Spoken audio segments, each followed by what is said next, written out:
জনাইছে মুহূৰ্তত সমূহ দৰ্শকক এটা ব্ৰেকিং নিউজ। গৌৰীপুৰত চুৰি ট্ৰাকসহ দুজনক আটক।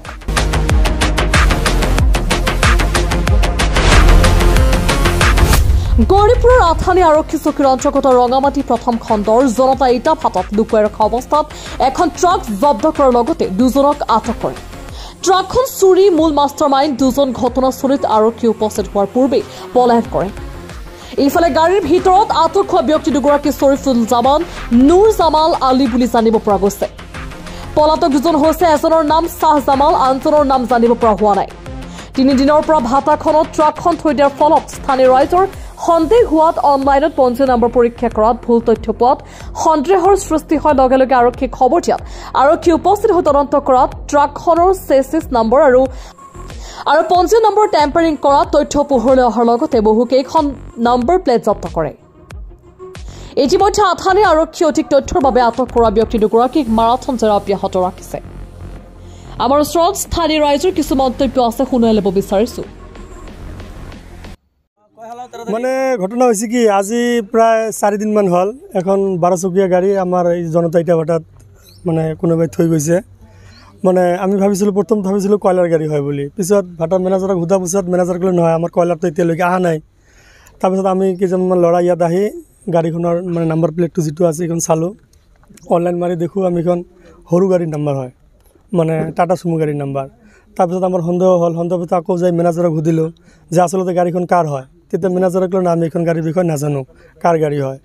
তাৰপিছত আমি গাড়ীৰ মানুহকো মাতিছোঁ, 2জন মানুহ আছিল, কয় আমি চাহ খাই আহি আপোনালোকৰ লগত কথা পাতিম। যে চাহ খাব যায় ল'ৰাজন গায়ব হৈ গ'ল, এতিয়ালৈকে অহা নাই। গাড়ীত 2জন ল'ৰা শুই আছিলে। তাৰপিছত আমি আমাৰ ভিডিঅ'বুকক মাতিলোঁ, মাতাৰ পিছত ক'লোঁ এনে ঘটনা কি কৰা যায়। তেতিয়া আমাৰ ভিডিঅ'য়ে পৰামৰ্শ দিলে আমাক যে তেতিয়া পুলিচৰ মানুহ খবৰ দিওঁ আমি। তাৰপিছত আমি পুলিচৰ মানুহক খবৰ দিওঁ। খবৰ দিয়াৰ পিছত পুলিচে আহি তেখেতক সোধাৰ পিছত গম পালোঁ যে গাড়ীখন চুৰিৰ গাড়ী হয় বুলি। আৰু গাড়ীৰ ভিতৰত পুলিচে চাৰ্চ কৰাৰ পিছত মানে আৰু ভালেকেইটা নাম্বাৰ প্লেট ওলাল। 3টা না 4টা নাম্বাৰ প্লেট ওলাইছে, চবকেইটাই মানে সৰু গাড়ীৰ নাম্বাৰ, এইখন গাড়ীৰ নাম্বাৰ নাই। তাৰপিছত আকৌ পুলিচ চালাই যে গাড়ীৰ চেচিছ নাম্বাৰ যে বুলি কয়, এইটো মানে গ্যাৰাণ্ডাৰ মেচিন দি উঠাই দিছে।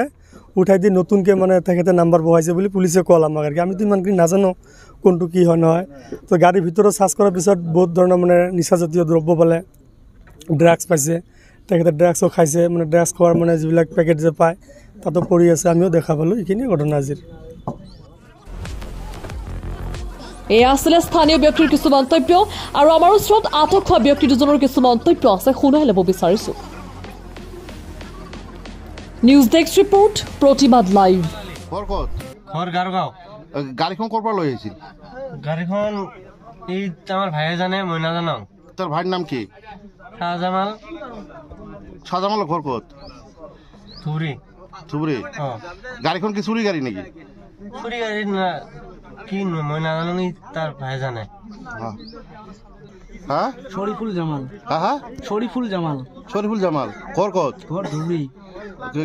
গাড়ীখন কি ক'ৰ পৰা লৈ আহিছিল? গাড়ীখন মানে কি, মই ৰাতি আহিছোঁ সন্ধ্যা, ৰাতি মোৰ লগত আহিছিলোঁ, লগত আহি ঘুমাইছিলোঁ। পুৱাতে উঠি শুনো যে গাড়ী বোলে 2 নম্বৰী গাড়ী। ছাৰে আহি কৈছে 2 নম্বৰী গাড়ী। সেইকাৰণতে এতিয়া মই আগত যোৱা নাই, কিবা গাড়ী এটা পাইছিলোঁ। কি আপোনালোকে ড্ৰাগছ খাইছিল নেকি? না ড্ৰাগছৰ পেকেট ওলাইছে, এই তাই খাইছিল, সেইবিলাক আছিল আগত।